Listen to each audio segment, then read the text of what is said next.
মনিটরে দেখুন মাউস পয়েন্টারটি শুধুমাত্র দেখতে পাচ্ছি।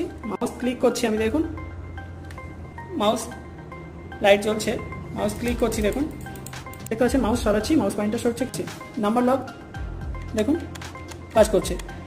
স্পেস বাটন প্রেস করছি কিন্তু এখানে একইভাবে শুধুমাত্র মাউস পয়েন্টারটি দেখতে পাচ্ছি, উইন্ডোজ খুলছে না।